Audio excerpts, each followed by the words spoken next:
Good evening students, I am Nisha from unique chemistry classes.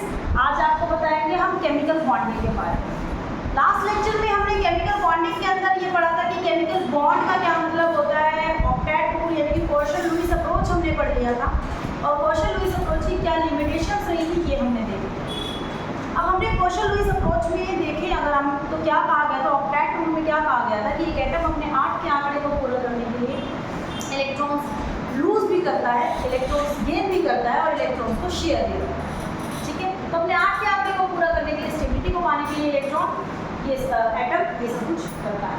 ठीक है, उसकी कुछ हमने लिमिटेशंस देखी थी जो हमने लास्ट लेक्चर में कंप्लीटली पढ़ ली।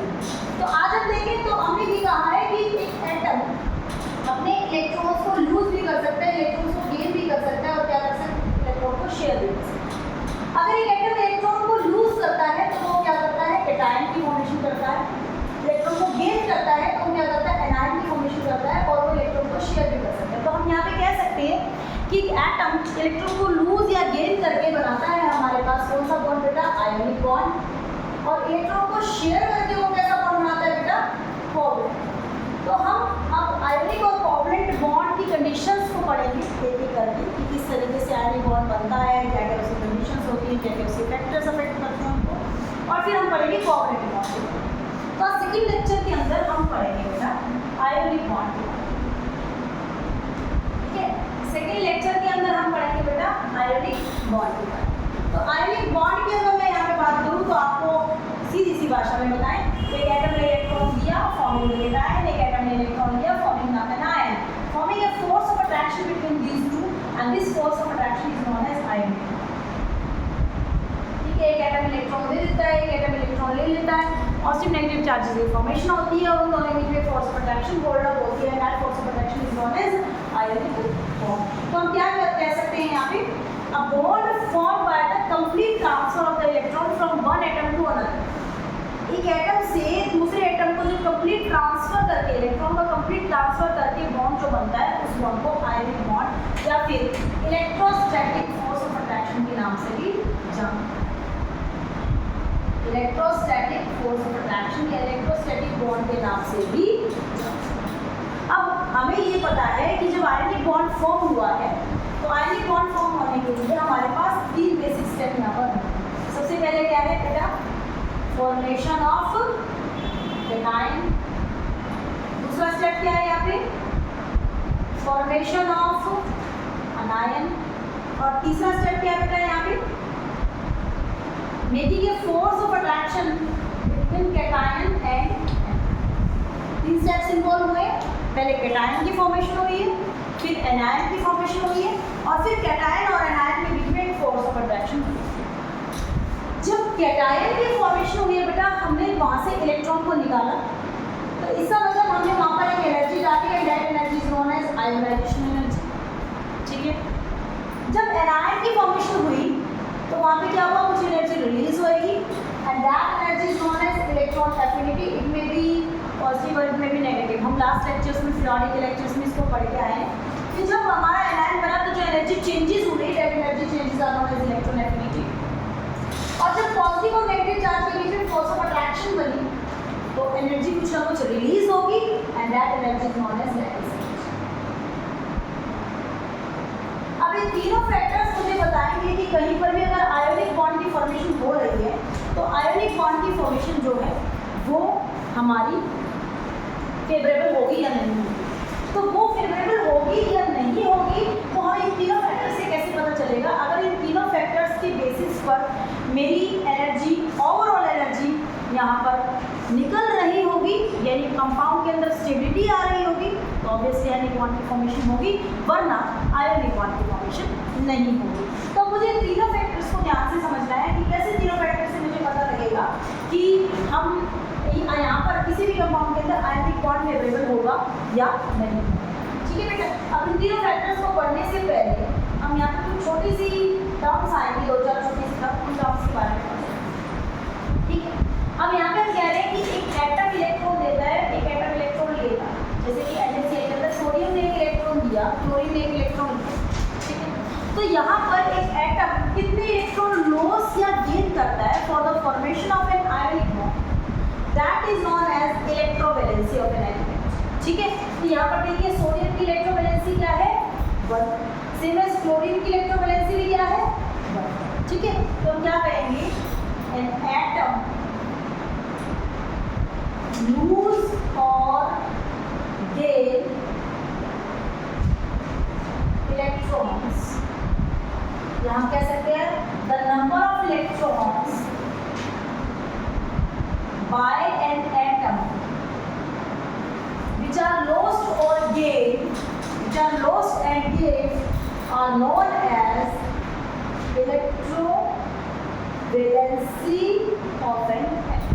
ठीक है, एक एटम ने कितने इलेक्ट्रॉन लूज किए या गेन किए उसको बोलते हैं इलेक्ट्रोवैलेंसी। अब देखिए यहाँ पर पॉजिटिव और नेगेटिव चार्ज जो हमारे बने हैं केटायन और एनायन, उनके बीच में एक फोर्स ऑफ अट्रैक्शन बनेगी and that force of attraction is known as ion. ठीक है, तो मतलब यहाँ पर हम कह सकते हैं, देखो बेटा ये तो नहीं है कि एक पॉजिटिव चार्ज होगा तो उसके पास एक ही नेगेटिव चार्ज आएगा।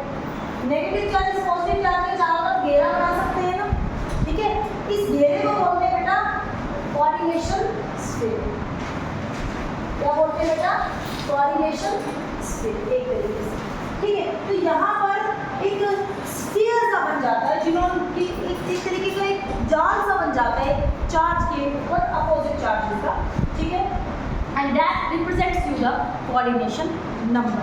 जैसे आसान सी भाषा में आपको एग्जांपल समझाए, सोडियम क्लोराइड के अंदर हम लिखते सिर्फ ये NaCl, लेकिन अगर आप उसकी क्रिस्टल स्ट्रक्चर को ध्यान से देखें तो एक सोडियम को बेटा 8 क्लोरीन घेरे हुए होते हैं चारों तरफ से। आप इमेजिन करिए एक रूम के 4 कॉर्नर ऊपर है 4 कॉर्नर नीचे, बीच में सोडियम लटका हुआ, तो 4 कॉर्नर्स पे ऊपर क्लोरीन और 4 कॉर्नर्स पे नीचे क्लोरीन।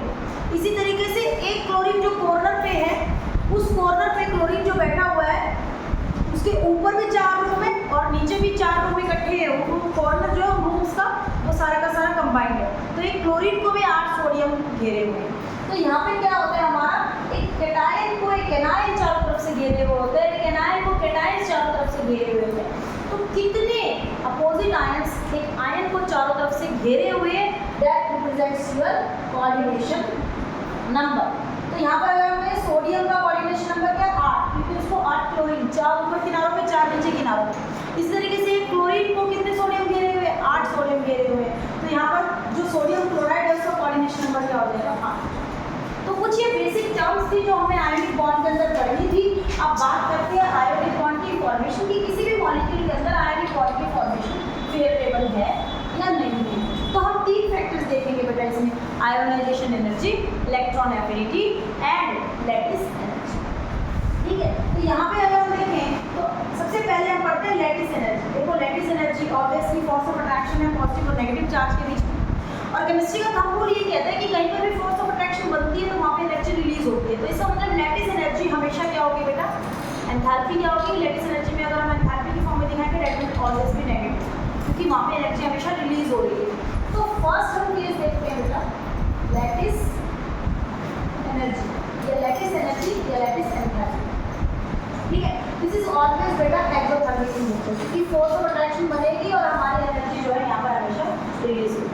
ठीक है, तो हम क्या कह सकते हैं the energy released when 1 mole of cation makes a force of attraction with 1 mole of anion to form 1 mole of ionic compound. 1 mole cation का 1 मोल एनायन के साथ जुड़ के जब मेरा 1 मोल आयोनिक कंपाउंड की फॉर्मेशन कर रहा है, उस समय पर जो एनर्जी रिलीज हो रही है that is your lattice energy. अब देखो बेटा सीधी सी बात है, जितनी एनर्जी रिलीज होएगी मॉलिक्यूल में से, मॉलिक्यूल में उतनी ज़्यादा स्टेबिलिटी आएगी। सो वी कैन से यहाँ पर जो स्टेबिलिटी है मॉलिक्यूल की that is directly proportional to the lattice energy, यानी जितनी एनर्जी रिलीज होएगी मॉलिक्यूल में उतनी ज़्यादा स्टेबिलिटी है। ठीक है, तो अब यहाँ पे हम देख सकते हैं कि कोई भी मॉलिक्यूल की जो फॉर्मेशन हो रही है तो कितनी एनर्जी रिलीज हो रही है। तो इसका मतलब हमारी लैटिस एनर्जी हमें देखनी पड़ेगी किन किन फैक्टर्स पर डिपेंड करती है। तो पहला फैक्टर जिस पर लैटिस एनर्जी डिपेंड करती है, so we have to see factors on which lattice energy depends. तो देखो बेटा यहाँ पे पहला फैक्टर क्या हो जाएगा size of the charge of the ions, charge on the ions. Ions के ऊपर कितना चार्ज है उसके ऊपर पहला जो लैटिस एनर्जी डिपेंड। अब देखिए भाई देखो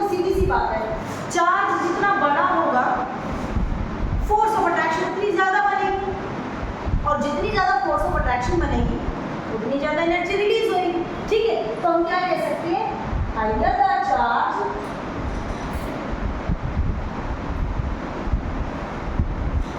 more will be the force of attraction, more will be the lattice energy released and more stable is the compound. अगर आपको यहाँ पे कोई क्वेश्चन पूछ ले, मान लीजिए आपसे एग्जाम्पल मैं पूछ लेती हूँ NaCl और MgCl के अंदर, सॉरी MgCl2 के अंदर कौन सा आयनिक कंपाउंड ज़्यादा स्टेबल है, तो आप देख सकते हैं यहाँ पे क्या है, Na पॉजिटिव और Cl negative, one positive one negative charge. यहाँ पे देख सकते हैं आपका Mg2 positive with Cl negative, charge का जो हमारा नंबर है वो इंक्रीज हो गया, और जितना ज़्यादा चार्ज बढ़ता चला जाएगा उतना ज़्यादा मेरी फोर्स ऑफ अट्रैक्शन भी बढ़ती चली जाएगी। तो मैं क्या कह सकती हूँ, this ionic compound is more stable as compare to NaCl। ठीक है, तो आयनिक कंपाउंड की स्टेबिलिटी भी निर्भर करती है। दूसरा क्या फैक्टर होता है मेरा बेटा, साइज। दूसरा फैक्टर क्या रहेगा lattice energy का, साइज। किसका साइज, आयंस का साइज। ऑब्वियसली हम आयंस की बात करें तो आयंस के साइज की बात करें। अब देखिए आयंस की साइज की अगर मैं बात करूं तो साइज जितना छोटा होगा, साइज जितना मेरा छोटा होगा, मेरी फोर्स ऑफ अट्रैक्शन उतनी ज़्यादा बढ़ेगी। साइज जितना बड़ा होगा मेरा फोर्स ऑफ अट्रैक्शन उतना कम होगा, क्योंकि जितना छोटा साइज होगा उतना कंजेस्टेड होगा, जितना कंजेस्टेड होगा उतना ज़्यादा मेरा अवेलेबल होगा फोर्स ऑफ अट्रैक्शन। जितना बड़ा साइज होगा उतना कम फोर्स ऑफ अट्रैक्शन मेरा बढ़ता जाएगा। ठीक है, तो क्या कहेंगे यहाँ पे, laser will be the size, more will be the force of attraction. और जितना फोर्स ऑफ अट्रैक्शन होगा उसकी क्या होगी, लैटिस एनर्जी रिलीज होगी, और जितनी लैटिस एनर्जी रिलीज होगी उतना ज़्यादा कंपाउंड क्या हो जाएगा मेरा, स्टेबल हो जाएगा। यहाँ पे आपको एग्जांपल देना है, तो मैं कह रही हूँ NaCl में और NaBr में कौन ज़्यादा स्टेबल है बेटा। तो देखिए सोडियम को मैंने यहाँ पे सेम ले लिया है ना, कंपेयर किसको करेंगे, क्लोरीन को और ब्रोमीन। तो क्लोरीन का साइज ब्रोमीन से छोटा है, क्लोरीन का साइज छोटा है तो फोर्स ऑफ अट्रैक्शन ज़्यादा बनेगी, लैटिस एनर्जी ज़्यादा रिलीज होगी। We can say NaCl is more stable than NaBr। तो मेरा जो NaCl है वो NaBr से ज़्यादा स्टेबल।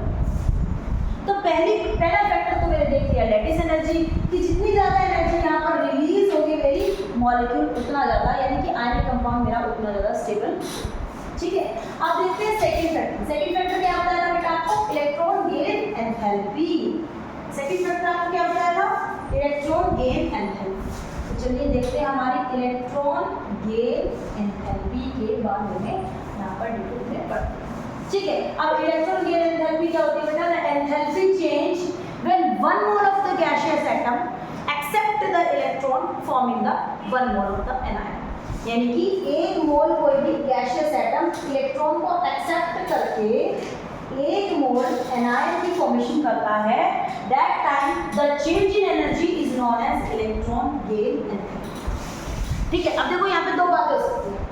इलेक्ट्रॉन गेन एंथैल्पी हम इलेक्ट्रॉन एफिनिटी से पीरियोडिक क्लासिफिकेशन के अंदर आपको डिटेल में बताया था बेटा।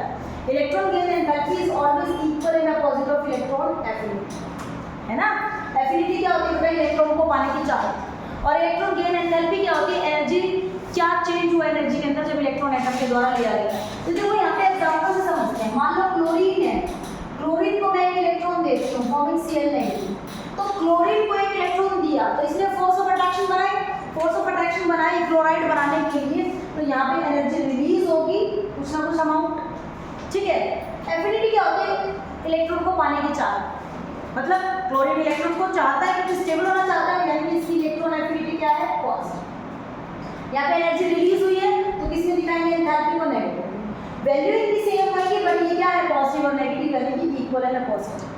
ठीक है, तो एक एटम जब इलेक्ट्रॉन को लेता है, एक एटम जब इलेक्ट्रॉन को लेता है बेटा, तो इलेक्ट्रॉन गेन एंथैल्पी नेगेटिव भी हो सकती है और इलेक्ट्रॉन गेन एंथैल्पी पॉजिटिव भी हो सकती है। कैसे, अगर एक एटम इलेक्ट्रॉन को लेना चाहता है तो ऑब्वियसली वो इलेक्ट्रॉन को लेना चाहता है तो फोर्स ऑफ अट्रैक्शन बनाएगा और एनर्जी रिलीज होगी। एक एटम अगर इलेक्ट्रॉन को लेना चाहता है तो वो इजीली इलेक्ट्रॉन को लेगा, स्टेबल हो जाएगा, तो स्टेबल होने के लिए वो बहुत आसानी से इसके साथ फोर्स ऑफ अट्रैक्शन बना रहा है, तो इसका मतलब एनर्जी रिलीज होगी। लेकिन अगर एक एटम, मान लो मैंने सोडियम ले लिया, क्या सोडियम इलेक्ट्रॉन को लेना चाहता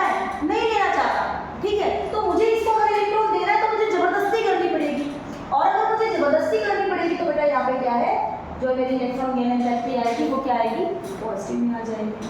तो अगर मेरी इलेक्ट्रॉन गेन एंथैल्पी नेगेटिव में आ रही है तो इट मींस आयनिक कंपाउंड बनना चाहेगा, आयनिक कंपाउंड बनेगा इजीली। लेकिन अगर इलेक्ट्रॉन गेन एंथैल्पी पॉजिटिव में आ रही है तो फिर मुझे आयनिक कंपाउंड बनाने में परेशानी आएगी।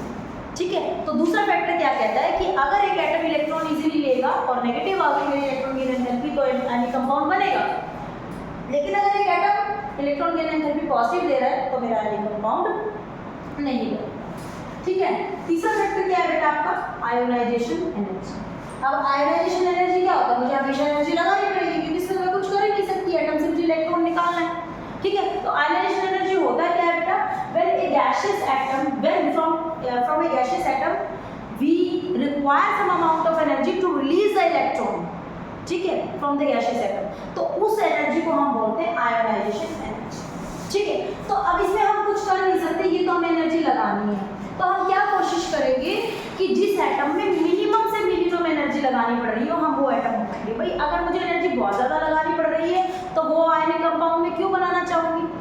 ठीक है, तो यहाँ पे क्या करेंगे कि एनर्जी लगानी तो हमें पड़ेगी, हमारे पास और कोई रास्ता नहीं है। तो जिस एटम के अंदर minimum amount of energy required है that ionic compound is more stable, और जिसके अंदर ज़्यादा रिक्वायरमेंट है that ionic compound is less stable.